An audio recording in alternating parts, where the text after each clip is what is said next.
Cher Ahmed Tidjansi, bonjour. Bonjour Omar. C'est un plaisir de vous accueillir à l'émission Objection. Merci d'avoir bien voulu accepter notre invitation. C'est moi qui vous remercie et vous remercie aussi du travail que vous faites avec un sens de responsabilité et d'équité à rechercher encore dans le monde de la presse aujourd'hui. Merci beaucoup, cher Ahmed Tidjansi. Alors, psychologiquement, comment se porte le président du QDIS? C'est le cadre unitaire de l'islam au Sénégal. Je dirais très serein, un état d'esprit serein, parce que nous faisons un travail, certes, difficile. Est-ce que c'est un travail... Difficile pourquoi? Parce que nous sommes dans un contexte qui ne s'y prête pas, du fait d'une exposition non attendue d'un nouvel acteur dans l'espace public. Aujourd'hui, le religieux a été... Nouvel acteur, notamment vous. Les religieux. Les religieux, oui, pour ne pas personnaliser. Oui. Voilà, dont leur projection dans l'espace public a toujours été, disons, d'abord sous forme de confrontation, quand on reprend l'époque coloniale, d'abord même avant, avec la période du djihad, où c'était une résistance armée, une résistance plus pacifique avec nos aïeuls, Cheikh Ahmed Bamba et Haj Malik.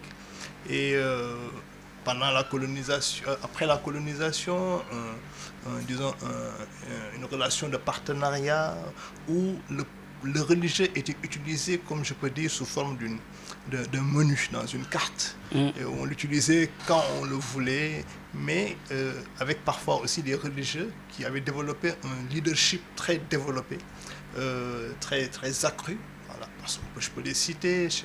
Seigneur Abdelaziz Dabar, Cheikh Ibrahim Niass, Cheikh Ahmed Tidjansi, Seigneur Abdelaziz Alamine, donc des personnalités fortes qui avaient su imposer le religieux dans l'espace public.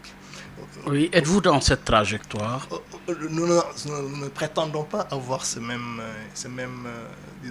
leadership, mais nous pensons qu'aujourd'hui, il est important et c'est ce que nous sommes en train de faire dans le cadre unitaire de l'islam au Sénégal, il est important que le religieux se projette sous un nouvel angle, vu le développement, en tout cas le contexte que nous vivons aujourd'hui, où les politiques sont en train de déstructurer, à la limite, si je peux dire, l'espace public, avec des logiques d'ascension sociale ou bien des logiques de conservation de pouvoir qui peuvent amener le pays, en tout cas entraîner le pays vers le chaos. C'est de la responsabilité des politiques, ce à quoi nous assistons aujourd'hui. Effectivement, il y a une forte responsabilité des politiques aujourd'hui qui, de par les logiques dont je viens tantôt de parler, créent de la confrontation sur la base uniquement d'intérêts parfois partisans, purement partisans, mais aussi d'intérêts parfois particuliers qui entraînent le pays dans une situation difficile. Et c'est pourquoi nous pensons qu'aujourd'hui, en tant qu'émanation des autorités religieuses, parce que j'ai l'habitude de dire que le cadre unitaire de l'islam n'est pas une autorité en soi, mais c'est une émanation des autorités religieuses pour qui nous sommes un outil technique, un bras armé, qui puisse aller vers l'espace public et redéfinir les règles du jeu. Parce que l'intérêt aujourd'hui, c'est le Sénégal. Il est évident que depuis les années 60, depuis les indépendances, nous nous rendons compte que nous sommes dans un éternel recommencement. La violence, on va peut-être en reparler plus tard. Certainement. Les révolutions, les crises sont faites pour être saisies en opportunité. Si on regarde ce qui s'est passé dans la révolution industrielle, tout au long de l'histoire, la crise des années 30, la crise économique, les crises financières qui ont traversé l'Europe, ont toujours été des moments de remise en question du système politique, économique, social, afin de repartir sur de nouvelles bases. Oui, mais vous avez parlé du QDIS, vous avez parlé tantôt de l'islam, vous parlez tantôt des religieux. Aujourd'hui, si vous devez présenter à l'opinion qu'est-ce que c'est le QDIS, que retenir? Le cadre unitaire de l'islam est une organisation, une association privée, évidemment, mais qui est l'émanation des différents comités scientifiques des communautés religieuses qui existent au Sénégal, communautés islamiques surtout. Oui. Je peux citer le Rawd al-Rayahin à Touba, la cellule Zawiya Tijani à Tivaouane, le comité scientifique Layen, Yassane, les Niassènes, et aussi, c'est ça la particularité du cadre, des associations islamiques réformistes qui ne sont pas d'obédience soufie, mais aussi des personnalités de la société civile, des universitaires qui ont voulu, arabophones comme francophones.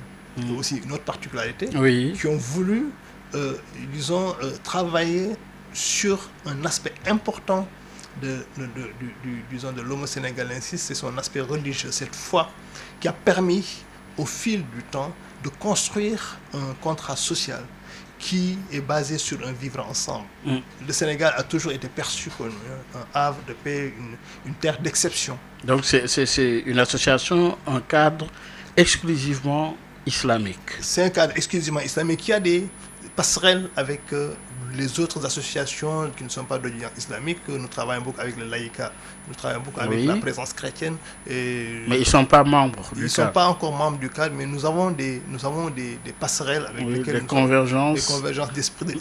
Si nécessaire. Exactement, des synergies que nous avons développées lors de l'appel, par exemple, du mois de mars. C'est le moment de peut-être parler des actions que le cadre a menées au courant de cette année. C'est le cas du mois de mars, ou lors des déclarations des khalifs généraux, en tout cas des émissaires des khalifs généraux pour faire revenir la paix. Nous avons demandé au laïcat, nous avons demandé à des associations chrétiennes de venir s'associer à cet appel qui a permis de ramener le pays, ou bien le chaos en tout cas sur lequel nous étions en train de basculer, nous a permis donc de nous épargner ce chaos. Donc aujourd'hui, ce cadre a voulu remettre les enseignements des grandes figures islamiques, des grandes figures sénégalaises, qui ont permis à notre pays d'être cité comme une exception dans un cercle de feu, comme on a l'habitude de le dire. Et nous avons pensé que si le Sénégal, qui est un pays éminemment religieux, a pu conserver cet acquis, c'est parce qu'il y a eu des enseignements, des comportements qui ont permis aux Sénégalais, qui ont permis à mettre en place un contrat social. Et il est important, cher Ahmed Tidiane, de rappeler justement à la jeune génération ou à l'opinion les fondamentaux donc, de ces guides qui méritent d'être retenus comme modèles. Et leurs fondamentaux étaient basés sur le triptyque l'enseignement d'abord, parce que la connaissance est quelque chose de fondamental dans leur état d'esprit. El Hadj Malick Sy a su lutter contre le colonialisme, c'est parce que, comme il disait, il a fait de l'occupation des consciences. Donc il a il a démocratisé le savoir par l'instauration de Dara, par l'instauration de Zawiya, comme on l'appelle, qui sont des cadres sociaux, mais aussi des cadres éducatifs qui permettent au plus grand nombre de venir prendre des connaissances. Donc ça, c'est le premier pas sur lequel nos érudits ont agi sur nos sociétés.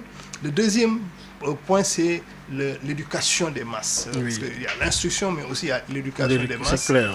Et le troisième point, c'est le travail par la sueur en se basant sur l'éthique et la responsabilité. Ce sont chez nous, on parle de Dja, Djouba, leur foi, donc, qui est le Djuli, le Dja, le Djang, et le Ba, le Baï, qui sont les trois triptyques sur lesquels la plupart de nos érudits ont basé leur philosophie de mise en œuvre de ce contrat social qui nous a permis d'avoir un Sénégal de paix, un Sénégal où le culte du travail, la foi et la connaissance sont les ingrédients qui permettent de construire l'homo sénégalensis. Aujourd'hui, nous avons été traversés, c'est vrai, pendant la colonisation et après la colonisation par des influences diverses qui ont un peu déteint sur l'homo sénégalensis. Mais si eux, ils ont pu quand même capitaliser par le biais de la connaissance, de l'instruction, de l'éducation, de la transmission de cette connaissance aujourd'hui, ils ont su développer un mécanisme d'autodéfense pour ne pas se laisser exposer par l'Occident. Alors qu'aujourd'hui, c'est open, c'est ouvert. Qu'est-ce qui fait la différence entre eux qui ont su se battre, se développer et garder leur propre identité et cette génération exposée qui est presque en train de J'ai l'habitude de dire que nous avons été largués par la rapidité de transformation de nos sociétés du fait des nouvelles techniques de communication qui n'existaient pas avant et Oui. mais aussi des nouvelles cultures qui nous ont traversées pendant ces demi-siècles-là. Avons-nous cessé d'exister en tant qu'identité propre? Oui, je le pense. Aujourd'hui, nous sommes un peuple qui s'est transformé. Nous n'avons pas su, en tout cas, conserver une partie de notre essence. On n'a pas pu conserver une partie de notre identité. Et nous le sentons aujourd'hui dans le comportement de tous les jours, en termes d'éthique, en termes de foi, en termes de sens de la responsabilité de l'homo sénégalensis. Il est important aujourd'hui que nous essayons de revenir, et c'est ça le but du cadre, c'est pourquoi nous avons mis en place un recueil où nous avons compilé l'ensemble une bonne partie des enseignements de nos anciens, afin de voir dans quelle mesure les mettre dans notre système éducatif. Tout est dans notre système éducatif. Donc vous avez procédé à un diagnostic de la situation.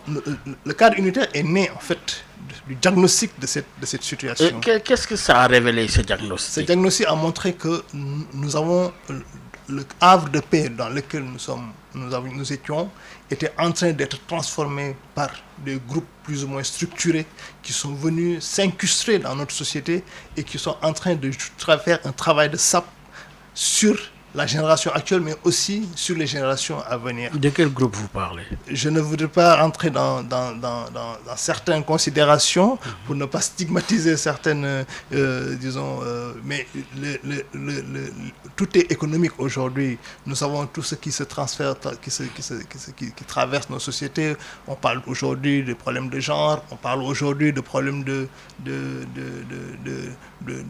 transformation de la société avec on a toujours voulu opposer une modernité à un certain traditionnalisme. Même au niveau de l'enseignement. Aujourd'hui, on parle de l'enseignement moderne, on ne parle pas de l'enseignement traditionnel. Alors que l'enseignement traditionnel est un enseignement surtout basé sur la langue arabe. Et donc, on a voulu montrer que si vous restez dans un certain type d'enseignement, vous êtes dans le traditionnel, et que si vous acceptez un nouveau type d'enseignement, vous êtes dans le moderne. Nous pensons qu'aujourd'hui, il va falloir faire je ne dirais pas un lavage de cerveau, mais il va falloir faire sur la base du diagnostic que nous avons fait, un plan d'action. Un plan d'action basé sur, d'abord, les préjugés qui avaient été, qui permettaient de stigmatiser une partie des intellectuels sénégalais, qui étaient des intellectuels arabophones, dans le cadre de systèmes d'éducation qui nous a été imposé par le colon. Parce qu'aujourd'hui, ce qu'on a aujourd'hui au Sénégal, c'est que nous avons un système éducatif qui marche clopin, avec un système traditionnel, entre guillemets, qui n'est pas pris en charge par l'État du Sénégal, et un système conventionnel moderne qui est totalement pris en charge et qui ne produit pas aujourd'hui, comme vous le savez, un homo sénégalensis apte à répondre aux exigences des défis de monde moderne. C'est surtout, on le dit souvent, un système éducatif qui produit des chômeurs. On a un système éducatif qui produit des personnes qui ne sont pas aujourd'hui capables de pouvoir faire face à un monde moderne. Et donc, il est important de reprendre, de revoir, de reconsidérer notre système éducatif et de puiser dans le réservoir, dans le patrimoine culturel islamique, mais aussi dans le patrimoine culturel que les anciens nous ont légués, afin de construire un avenir meilleur. Oui, cher Ahmed Tidiane Sy, votre démarche suscite beaucoup de controverses aujourd'hui. Quelle compréhension alors en faites-vous, surtout la rencontre avec certains leaders, et non des moindres, qui refusent de signer la charte de non-violence, mais qui arguent que les auteurs de la violence sont connus de tous, en faisant allusion au camp présidentiel qui est pointé du doigt? Le chef de l'État s'en défend. C'était lors de votre rencontre au Palais. Il faut d'abord voir notre projection sur l'espace public, les origines de notre projection sur l'espace public.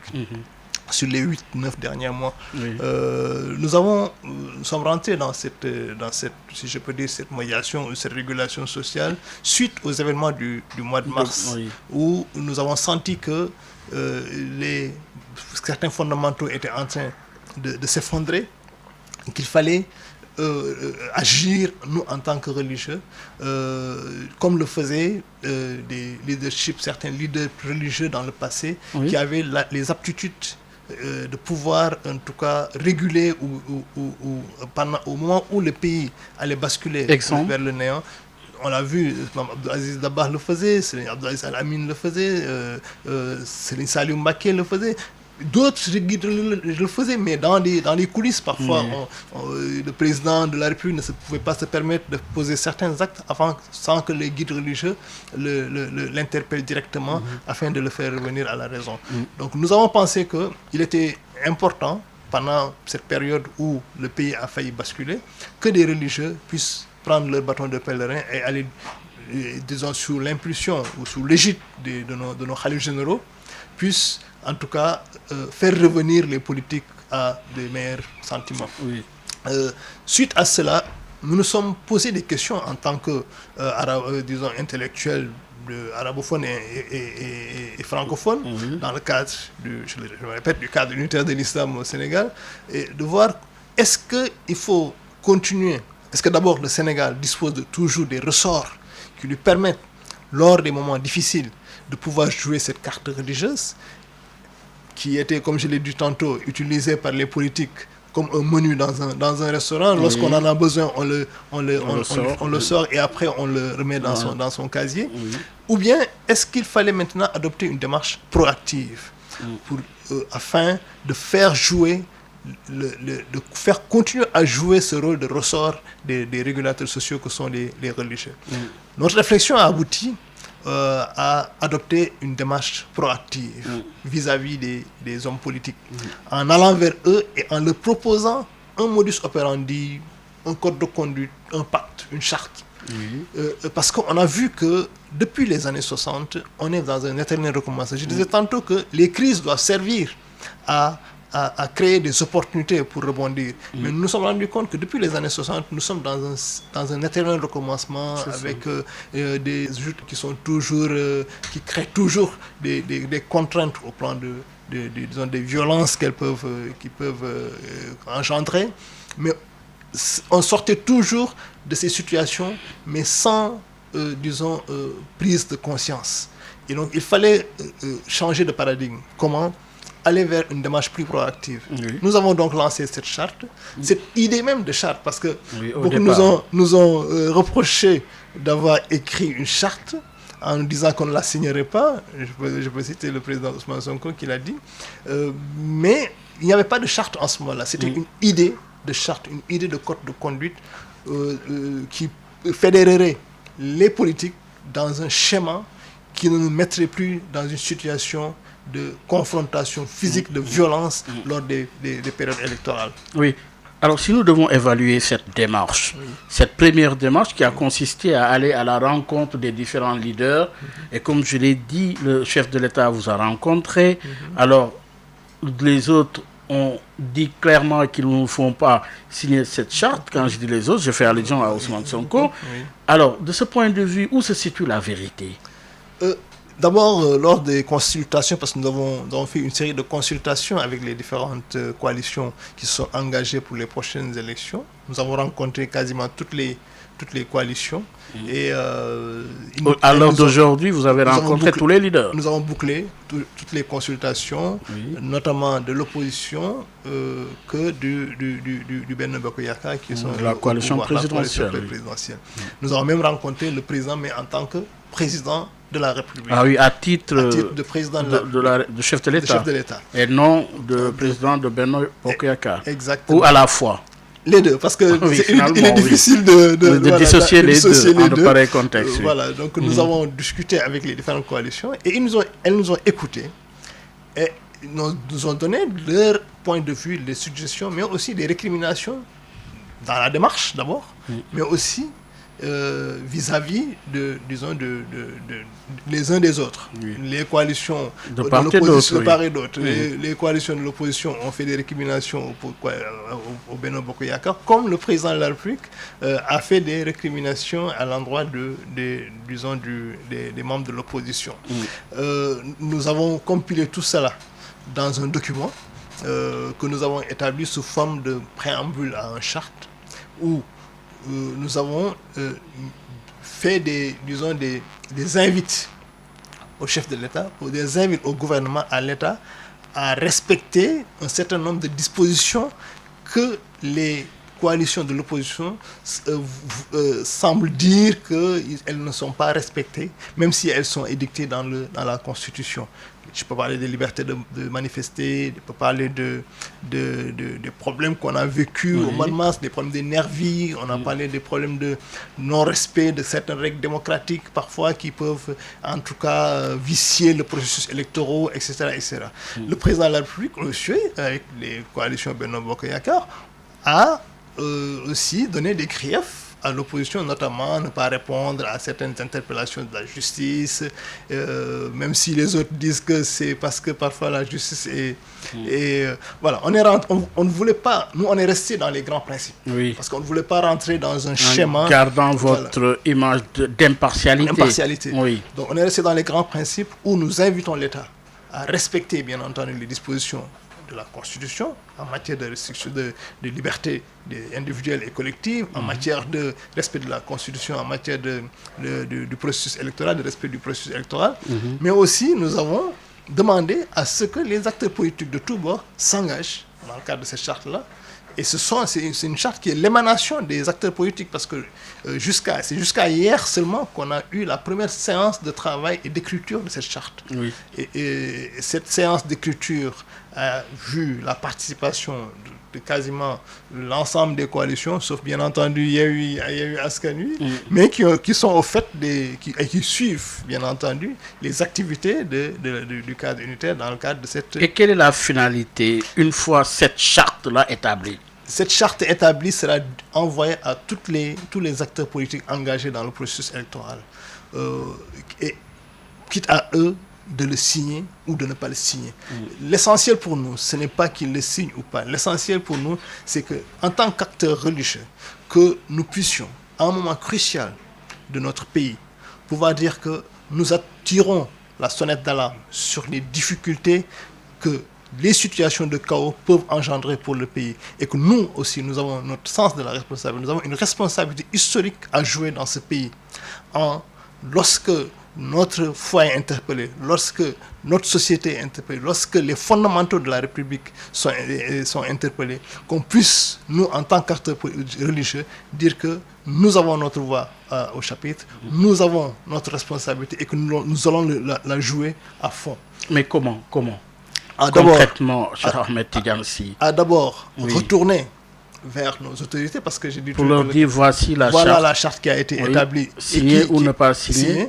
Et après, vous eux, veillerez justement à l'application. Bien entendu, même dans le cadre de la charte, il y a un observatoire qui a été proposé. Un observatoire qui sera composé des acteurs politiques. Vous dites bien observatoire. J'ai bien dit observatoire, des acteurs politiques, mais aussi un observatoire qui sera composé des membres de la société civile, mais aussi des religieux, sous la supervision de nos autorités au plus haut niveau.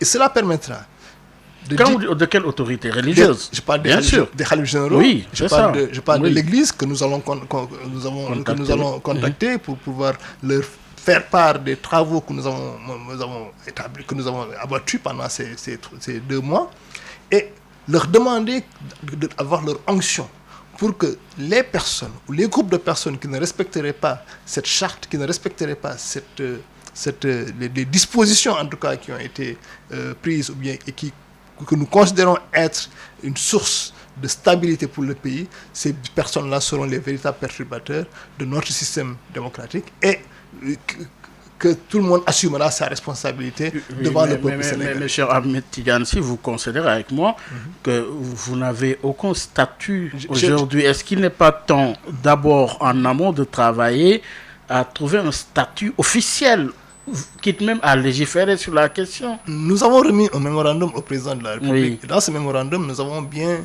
spécifié les différentes, en tout cas, les desiderata des religieux de tous bords qui souhaiteraient que le religieux ait un statut dans ce pays, qu'on institutionnalise aujourd'hui le religieux. Il n'est pas normal que aujourd'hui, je le disais tantôt, le contrat social Oui. entre l'État-nation, Mm. la société et la religion n'a jamais été, disons, établi de manière formelle.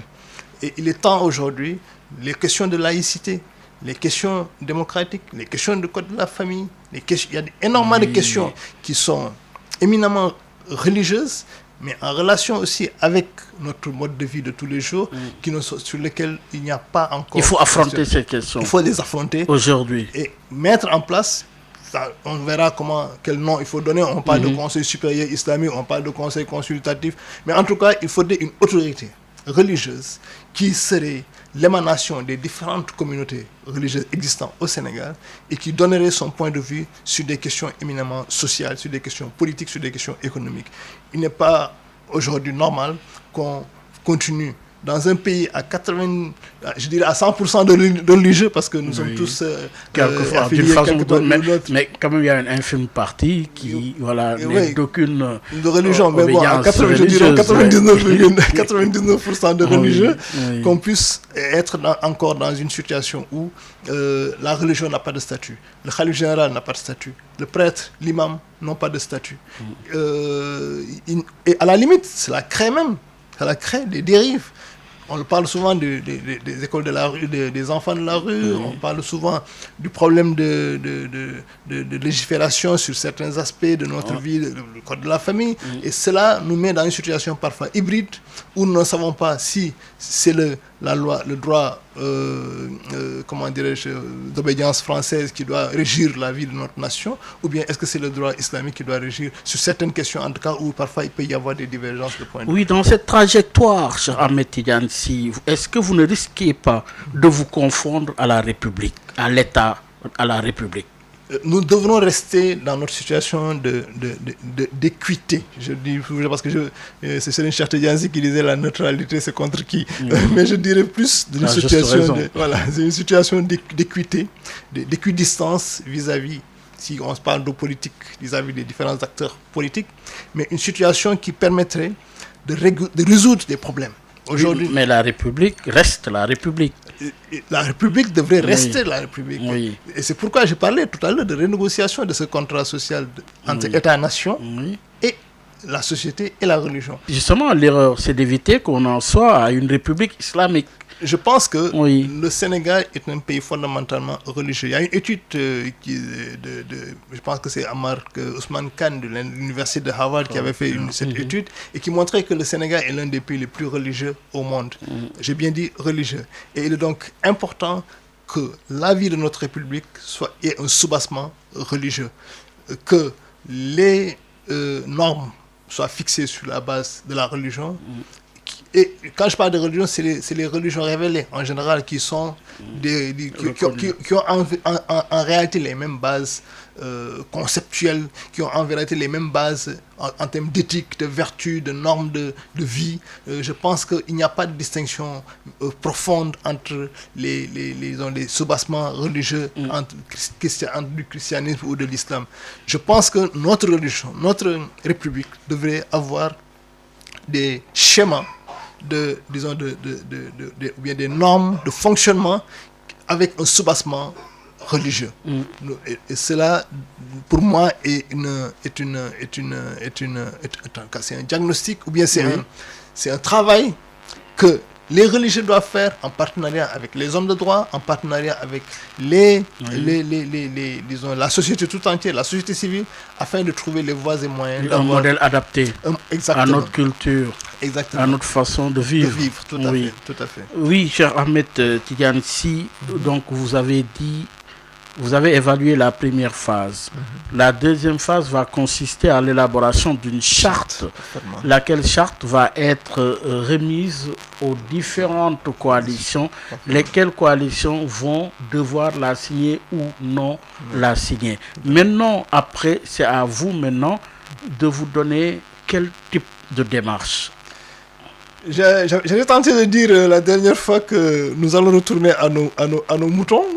En tant que religieux, je ne voudrais pas être un acteur, disons, qui continuerait à travailler sur l'espace public uniquement dans le cadre d'une médiation sociale, parce que je pense qu'une médiation, ça se fait à un moment donné.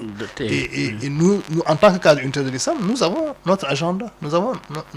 J'ai bien dit tout à l'heure que nous avons un mémorandum que nous avons remis au chef de l'État. Et dans ce mémorandum, nous avons d'abord remis en question de l'enseignement du système éducatif sénégalais qu'il va falloir refondre.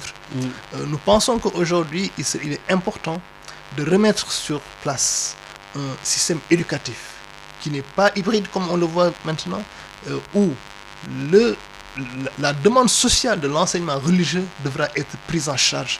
Nous tous, nous avons chez nous un petit oustaz, ou bien dans le coin du quartier, un oustaz qui rassemble les jeunes pour leur apprendre le Coran, de même dans les écoles coraniques. En faire de véritables écoles coraniques. Exactement. De véritables institutions. Gérées par, disons, des services étatiques avec un budget dédié.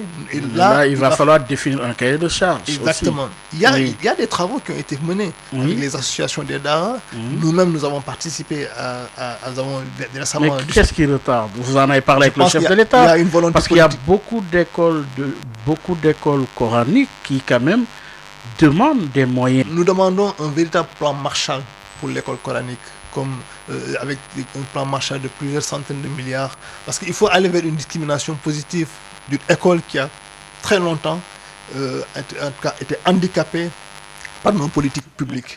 Nous pensons qu'aujourd'hui, il est temps d'aller vers une discrimination positive pour cette école coranique en y injectant des sommes importantes, mais aussi en l'impliquant dans le système d'enseignement éducatif, classique, le système éducatif classique. National. Effectivement, il ne faudrait pas qu'on ait, exactement, il ne faudrait pas qu'on ait un système d'enseignement clopin sur lequel le cadre unitaire aujourd'hui est en train de travailler. C'est le système d'enseignement, l'enseignement religieux, mais aussi la prise en compte des enseignements qui sont le soubassement de notre vivre ensemble, les enseignements de nos anciens dans ce système éducatif. Oui. Nous avons aussi d'autres projets ce qu'il faut savoir aujourd'hui, c'est que le numérique joue un rôle important aujourd'hui dans le mode de fonctionnement. Incontournable. Oui. L'éducation au numérique, le contrôle des contenus dans ces réseaux sociaux, c'est pour nous un travail fondamental qu'on doit prendre en charge dans le cadre de la République, avec bien entendu en légiférant dans ce cadre-là, mais aussi en travaillant avec les sociétés qui sont propriétaires de ces médiums, Nous sommes en train de commencer un travail avec Facebook, avec qui est le Meta, qui est propriétaire de l'ensemble de Facebook, Instagram et WhatsApp, sur les mécanismes de régulation, sans aller vers la censure. Du tout.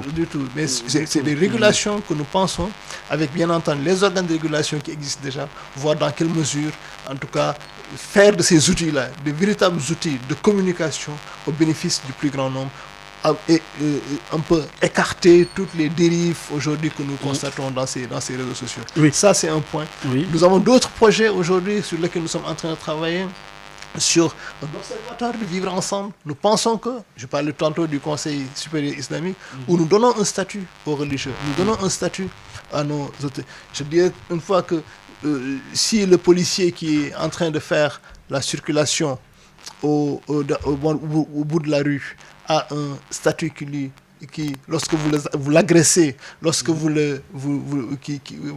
tout cas qu'il y ait une loi qui protège un policier, qui protège un magistrat, qui protège le président de la République, on devrait avoir une loi qui protège l'imam, on devrait avoir une loi qui protège le khalife général, on devrait avoir une loi qui protège le prêtre. Mais qui protège les citoyens de façon générale. Bien entendu. On n'a pas besoin de les catégoriser, non? Mais je crois qu'il y a quelqu'un qui disait que les religieux sont des personnes comme tout le monde, mais je pense qu'ils ont quand même un statut particulier dans ce pays. Et de fait, on est tous des religieux, cher Ahmed. Oui, moi je me positionne comme un talibé, comme j'ai l'habitude de le dire, mais nous avons des autorités, qui, je pense, méritent protection du fait du symbole qu'ils représentent pour nos pays. Je pense qu'il est important que ces symboles-là soient préservés, en leur donnant un statut où ils seraient à l'abri de certaines attaques, en leur donnant un statut où ils seraient à l'abri, en tout cas, de certains dysfonctionnements de notre société. C'est-à-dire certains risques, leur mettre à l'abri de certains risques sécuritaires. Oui. D'abord, oui, bien entendu. Oui. Je pense que lorsque un Khalif général doit voilà, avoir une garde rapprochée, moi je pense qu'on doit le faire. S'il faut le donner voilà, pendant les périodes. De toute manière, il faut le dire. C'est des choses qui se font aujourd'hui, Oui, c'est mais, clair, mais de manière, il faut juste l'institutionnaliser oui. afin que voilà, qu'il n'y ait pas de dérive. Il n'en ignore. Oui, Exactement. justement, cher Ahmed Tidiane Sy, président du cadre unitaire de l'islam au Sénégal, cher Ahmed Tidiane Sy, oui, nous parlons de social. En tant que religieux, vous concédez avec moi que la situation sociale est complexe et très difficile. La cherté de la vie, le prix de la baguette du pain a subi une hausse, le chômage des jeunes, des zones gagnées par la pauvreté. À qui imputez-vous une telle responsabilité? Je pense que au plan purement économique, et pour moi tout se résume à l'économie, je le disais tantôt, nous n'avons jamais su discuter sur sur le modèle économique, notre modèle de consommation, notre modèle de production. Il n'y a jamais eu, et c'est ce que je reproche à nos hommes politiques, dans les programmes politiques, nous sommes souvent sur du conjoncturel. Mais sur le plan structurel, on ne réfléchit pas assez. Et c'est là où je vais rendre hommage à un homme politique qui a en tout cas osé le faire, même si moi j'ai des choses à redire dans son modèle. C'est Dr Abdourahmane Diouf avec sa démocratie de concordance. Je pense qu'il est temps pour que les hommes politiques mettent plus de contenu dans les programmes qu'ils nous proposent, nous, en tant que citoyens. C'est vrai, ils vous diront, oui, nous ne sommes pas des bureaux de consultance pour l'État. Je pense qu'aujourd'hui, tous les hommes politiques doivent avoir un programme. Je prendrai le cas de Ousmane Sonko qui parle beaucoup de panafricanisme. Oui. Il va falloir qu'ils mettent du contenu dans ce panafricanisme. Sur le plan plus concret, quels sont, d'abord faire un diagnostic sur l'état du panafricanisme aujourd'hui dans l'état actuel du panafricanisme et comment arriver à mettre en commun toutes ces énergies au plan africain. Aujourd'hui, on parle plus de transformation structurelle avec le gouvernement actuel. Qu'est-ce qu'il y a dans cette transformation structurelle de notre économie? Mais il y a un modèle qui a été proposé par l'actuel chef de l'État. C'est ce que je dis, que ces modèles sont souvent conjoncturels. Oui. Si prenons le cas, par exemple, des 1000 milliards sur le programme du Covid, je pense qu'il faut d'abord aller sur la conceptualisation. Chiffrer un programme post-Covid comme ça à 1000 milliards je ne parle pas en tant qu'opposant, hein, je suis là en tant que diagnostic. Oui. Je pense qu'on devrait travailler sur les concepts d'abord, en termes de prospective, pour voir la crise de la Covid, qu'est-ce que cela impacte d'abord dans la transformation de notre société, au plan économique, au plan culturel, et sur quelle base maintenant on peut se projeter dans l'avenir, dans les 30 ans, dans les 50 ans, pour nous servir de cette crise-là et transformer cette crise-là en opportunité. Je pense que nos États, nos politiciens, nos acteurs politiques ne réfléchissent pas assez sur les concepts. Et c'est pourquoi je reviens à votre question. Nous n'avons pas beaucoup travaillé sur nos modèles de consommation. Nous n'avons pas beaucoup travaillé sur nos modèles de production. Et cela se répercute sur le prix du pain, ce qui sont des conséquences. Cela se répercute sur le prix de notre tchéboudjen aujourd'hui, qui est remis à l'UNESCO, je ne connais pas le terme, voilà, comme patrimoine immatériel de l'UNESCO. Je pense que nous ne sommes pas assez préparés, parce que ce tchéboudjen-là, aujourd'hui, il vous coûte combien? Vous ne produisez pas du riz assez, vous ne produisez pas de l'huile assez, vous ne produisez pas de la tomate assez. Alors finalement... Vous déclarez l'échec des politiques publiques? Depuis les indépendants jusqu'à présent, c'est l'échec total des politiques publiques. Et pourquoi moi je dis que notre projection sur l'espace public est importante? Nous sommes là pour rappeler aux hommes politiques qu'ils ne se battent pas, qu'ils se trompent de combat en réalité. Ah oui? Ah oui, ils se trompent de combat. Aujourd'hui, comment expliquez-nous comment? Si vous regardez les dialogues politiques que nous avons, en dehors des assises nationales, peut-être qui ont vraiment épousé la totalité des secteurs d'activité de la République, je pense que en dehors de ces assises nationales, toutes disons, les autres assises que nous avons connues aboutissent à des résultats, pour moi, de circonstances. Je prends le dialogue politique où on parle plus de fichiers électoraux, on parle plus de processus électoral, proportionnel, je ne sais pas. Mais on n'avait pas annoncé dialogue politique, mais aussi dialogue économique. Oui. Mais qu'est-ce que ce dialogue économique a donné? C'est le dialogue politique qui va prendre le dessus. Et c'est ce que je reproche en réalité à nos hommes politiques. Ils occultent les véritables problèmes pour se battre sur des choses parfois qui n'apportent absolument rien à nos pays. Et je pense qu'aujourd'hui, nous parlons d'autosuffisance alimentaire. Est-ce qu'il faut parler d'autosuffisance alimentaire ou de sécurité alimentaire? Voilà les véritables questions. Est-ce qu'on doit produire assez de riz ou bien aller importer du riz et produire d'autres choses sur lesquelles nous avons des avantages comparatifs plus importants? Ce sont là les véritables questions. Sur la production agricole en général, nous parlons du développement, de l'augmentation de la productivité de notre agriculture. Si vous regardez les mêmes problèmes que nous avions en 1960, vous revenez sur nos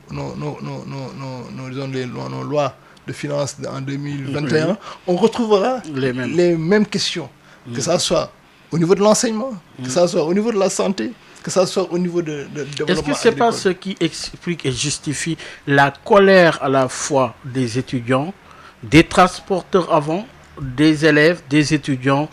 Oui, un champ social en ébullition finalement. Ce sont les conséquences véritables du raté de nos hommes politiques face au fait qu'ils aient occulté toutes ces questions fondamentales. Aujourd'hui, regardez ce qui se passe dans Dakar. Il n'y a pas un plan d'aménagement dans Dakar qui fait que le transporteur qui devait faire un chiffre d'affaires peut-être de 10 000 francs par jour se retrouve maintenant avec 5 000 francs. Au niveau international, le prix du blé augmente. Ça se retrouve sur le prix du pain pour le consommateur et qui voit son pouvoir d'achat écorné. C'est la même chose pour l'étudiant qui ne voit plus d'avenir puisque il voit que le taux de chômage est en train de grimper en flèche. Il ne voit plus de perspective. Et donc, il se met dans une situation de révolte. Donc, tout cela sont des conséquences des ratés de notre politique. Je ne suis pas dans le diagnostic. Hein. Je n'ai pas envie d'être quelqu'un qui voit mal. Je pense qu'il y a de l'optimisme. Je pense qu'il y a des possibilités de changer toutes ces choses-là.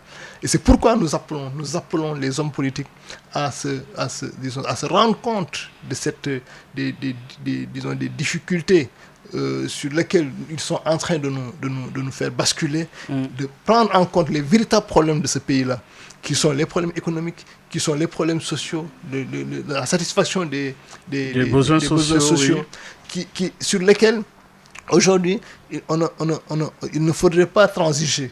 On ne peut pas aller nous battre sur un fichier électoral, alors que lorsque le prix du pain augmente, on le crie dessus comme ça et puis on laisse tomber. Oui, mais alors, ce sont des impératifs catégoriques à résoudre ou à relever en termes de défis. Oui, cher Ahmed Tidiane, est-ce qu'il s'agit finalement pas là d'un problème de gouvernance? En parlant d'un problème de gouvernance, le chef de l'État ne tente-t-il pas justement de trouver la réponse avec le retour du poste de Premier ministre, la primature qui revient? Je pense que c'est pour une meilleure gestion des affaires. Le président de la République lui-même a donné des raisons pour dire que il a d'abord son mandat de l'Union africaine qui le pousse à faire amener le premier poste de Premier ministre. Mais moi, je pense que pour moi, c'est une erreur d'avoir supprimé ce poste de Premier ministre. D'abord, dans toute chose, il faut quelqu'un qui coordonne. Donc, le Premier ministre est un coordonnateur, si je peux dire, de l'action gouvernementale. Et cela met le président dans une situation plus stratégique, qui lui permet en tout cas de rectifier les tirs dans des situations. Bon, là, peut-être c'est le manager qui parle. Je pense qu'en tant que manager, on a toujours besoin d'avoir un peu plus de hauteur pour mieux réfléchir sur les stratégies et laisser l'opérationnel c'est une erreur. Et heureusement que, c'est le management, hein. Parfois on pose des actes, on se rend compte que non, c'est pas bon, et puis on revient, on corrige, et puis on y va. Je pense que, mais globalement, moi je pense que c'est nos systèmes politiques même qui posent problème. Au-delà même d'un poste de Premier ministre, au-delà disons, Mais s'il fallait faire revenir ce poste, quel profil le meilleur pour justement gérer la primature dans ce contexte pareil? Un technocrate, je dirais, même si un technocrate à 100% n'existe pas, un Premier ministre a toujours un relent politique, il y a toujours des relents politiques dans un poste de ministre, hein, quel que soit le poste. Mais je pense que ce pays a besoin qu'on fasse plus de technique, qu'on fasse moins de politique. Et je pense que le président gagnerait à trouver Avec quel cahier de charge? Quelqu'un d'abord qui a l'expérience gouvernementale, parce que c'est pas on n'apprend pas à être Premier ministre. Il faut d'abord quelqu'un qui a été peut-être dans vos affaires pendant assez longtemps. Donc il faut de l'expérience pour moi dans le cadre donc de la gestion de l'État. Mais aussi il faut quelqu'un qui puisse avoir un préjugé favorable de la part des autres acteurs politiques. Parce qu'il faut le dire, il y a eu une sorte de rupture, un rassembleur. Il y a une sorte de rupture de confiance entre l'opposition aujourd'hui et le pouvoir. Et pour mieux gouverner, je pense que celui-là aura besoin d'un climat apaisé. Et ce climat apaisé, il ne peut l'avoir que lorsqu'il bénéficie d'un préjugé favorable de la part de l'opposition. Donc le président peut-être choisira, à tête reposée, comme il l'a dit, il a déjà quelqu'un dans la tête, mais nous pensons qu'il aurait gagné à mieux, disons, apaiser l'espace public, il aurait gagné à mieux apaiser pour pouvoir travailler sereinement pour les 2 ou 3 années qui lui restent. Mais alors, vous avez parlé de crise sociale, contexte politique assez tendu. Oui, l'explication avec le diagnostic que vous avez décliné ne repose-t-il pas la problématique de la famille comme socle, comme le plus petit noyau de la société? Effectivement, je vous retiens dans ça. C'est ça, mon ami membre du cadre, Fadou Sossar, est en train de faire un travail dessus, sur comment reconstituer la famille, en tout cas redonner à la famille ses habilitations dans sa fonction de régulation, dans sa fonction disons, en tant que structure cellulaire de la société. Nous pensons qu'aujourd'hui, la famille a besoin d'un coup de main. Parce que pour sa reconstitution, elle n'existe plus. Elle n'existe plus en raison des difficultés économiques qui en tout cas, qui sont un des problèmes de la déstructuration de la famille, le problème on le dit, des problèmes sociaux, des transformations sociales aujourd'hui qui font que l'individualisme est devenu le maître mot. Nous pensons que la reconstruction de la famille traditionnelle sénégalaise pourrait permettre de juguler certains modes. Est-ce que ça doit aller jusqu'à revoir le code de la famille? Je suis pour faire subir justement des réformes. Quelle nature et à quelle finalité? Je pense qu'aujourd'hui, le code de la famille, tel qu'aujourd'hui nous l'avons en tout cas vécu, n'est pas un code parfait. Il y a eu certainement des prises en compte de certains desiderata des religieux, bien entendu, mais il y a encore des choses à faire. Et l'enseignement aujourd'hui, et c'est pourquoi nous tenons toujours vers l'enseignement traditionnel.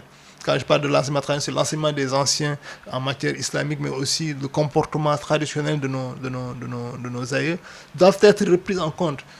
Nous, quand on était plus jeunes, on nous faisait faire des comptes dans la famille, il y avait des soubassements qui nous permettaient de continuer à avoir certaines vertus, la transmission du savoir, la transmission des vertus, la transmission des comportements était fait à travers certains outils qui n'existent plus aujourd'hui.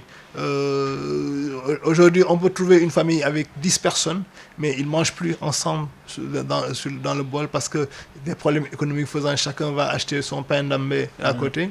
Il n'y a plus une télévision qui regroupait les membres de la famille dans le salon le soir, parce que chacun a son petit smartphone sur lequel il peut regarder ses chaînes YouTube.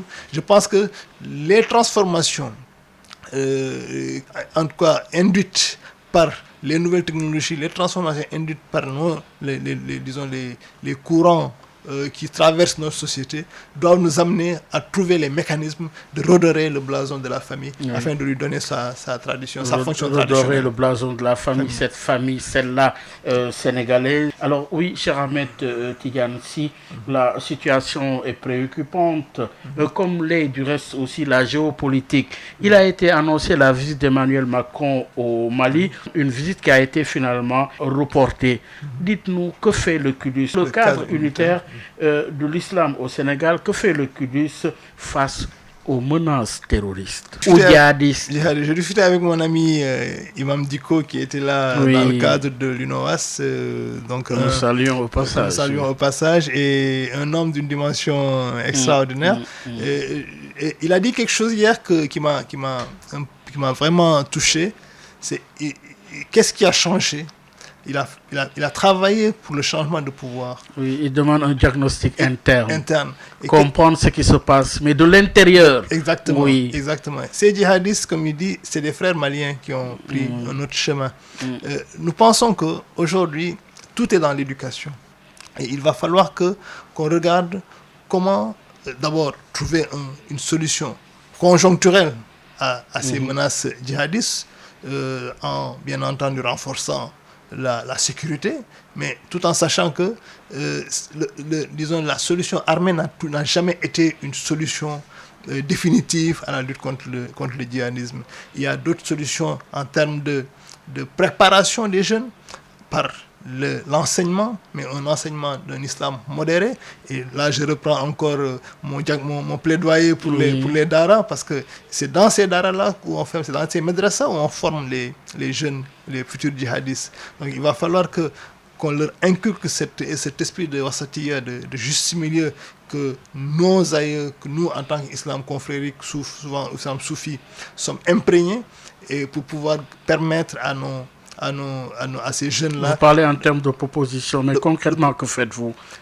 Oui, c'est à nos portes vraiment avec ce qui se passe, ces attaques. Le premier acte j'en reviens aux hommes politiques, le premier acte que nos hommes politiques doivent le QDUS en soi, que fait le QDUS? Le QDUS est en train de travailler, parce que nous ne sommes pas dans le conjoncturel, nous sommes rentrés dans la médiation de manière très incongrue, si je veux dire. Mais nous travaillons, nous, sur le long terme. C'est pourquoi l'ensemble des enseignements dont j'ai parlé tout à l'heure, qui doivent être mis dans l'enseignement, dans les programmes éducatifs, pour nous, devrait constituer, parce que c'est les enseignements sur la paix, et notre recueil va sortir courant décembre. Nous attendons impatiemment. Et nous allons le remettre officiellement aux autorités étatiques de ce pays pour leur dire que voilà ce que nous pensons être un viatique pour l'enseignement général, pour l'enseignement traditionnel, afin que nos jeunes puissent être formés à la culture de la non-violence, que nos jeunes puissent être formés à la culture de la paix. Parce que Touba est en train de construire une grande université, par exemple. Et c'est très haut louable lieu de savoir. C'est très louable que les familles religieuses aujourd'hui se mettent. Si chaque capitale religieuse détenait une université de cette envergure, cela permettrait de combler un vide qui existe aujourd'hui. Un bon maillage du territoire. Exactement. Et nous pensons que ce sera vraiment l'occasion de mieux faire passer ces enseignements afin de reconstruire cet État-nation sur la base d'un vivre ensemble basé sur, bien entendu, la non-violence et la paix, des principes de vie du Sénégal. Alors, cher Ahmed Tidiane, si on va boucler avec deux questions. La criminalisation de l'homosexualité et aussi l'avortement. Dites-nous, quelle est la réponse du QDUS dans ces deux points, notamment la criminalisation de l'homosexualité et l'avortement? J'ai l'habitude de dire que ce que l'islam a interdit ne sera jamais licite. Ce qui veut dire que, quelles que soient les voies par lesquelles on nous envoie des comportements qui ne sont pas en phase avec l'islam, on ne les acceptera jamais. Maintenant, on peut voir quel est l'objectif ou bien Parce que les là, résultats. il est souhaité de légiférer sur l'avortement, Effectivement, sur avec l'homosexualité. nos amis Oui. nos amis Le Jamra, Jamra qui est dans un oui, cadre oui, global, oui, avec Babacar Mboup, exactement. sont venus nous voir pour qu'on porte ensemble Oui, vous y êtes là? le cadre unitaire les soutient Oui. dans cette démarche, Ah oui. mais tout en sachant que il faut véritablement, pour nous, diagnostiquer véritablement comment lutter contre ces dérives qui traversent nos Oui, sociétés. est-ce que cela aujourd'hui. devrait passer par la criminalisation de l'homosexualité? Je- C'est clair, non? la- Oui. tout en étant en phase avec ces démarches. Oui. Je dis que la criminalisation du viol n'a pas fait baisser le viol. Donc il faut d'autres moyens, d'autres actions pour aller vers, en tout cas, la lutte contre ces dérives C'est l'éducation. C'est l'éducation. Oui. C'est vrai. Mais il faut des moyens coercitifs, La criminalisation Oui. de la drogue, la criminalisation avec la loi Latif Gueye, Oui. est-ce qu'elle a permis de réduire la consommation de la drogue dans nos pays? Je ne fustige pas le fait de criminaliser parce que c'est des voies qui peuvent peut-être apporter quelque chose. Mais il faut aller plus loin pour moi. Il faut aller plus loin dans l'éducation des masses. Il faut aller plus loin dans la préservation de nos acquis pour ne pas être traversé par des sociétés, par des dérives dans nos sociétés.